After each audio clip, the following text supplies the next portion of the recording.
Welcome back, everybody, to Soldier Shakes. I'm your host, Jason Catalano, and for today's recipe, we're going to have an amazing orange and banana smoothie.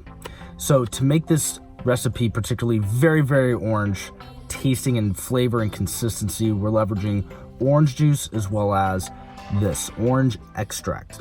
So orange extract is usually used more in baking, but we can use it a lot of times with shakes and smoothies, primarily to give it a very much more intense orange-like flavor. Think of like a orange dream machine from Jamba Juice, or think about Minute Maid orange juice, but kind of spiked up another level, another notch.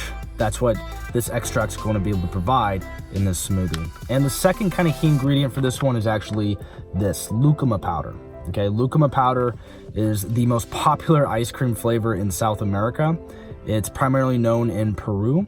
But for you guys, the number one reason why we're using Lucuma Powder is that it gives it a nice little kind of creamy texture, gives it a nice kind of maple, slightly maple type of flavor, and it's mostly used as a sweetener.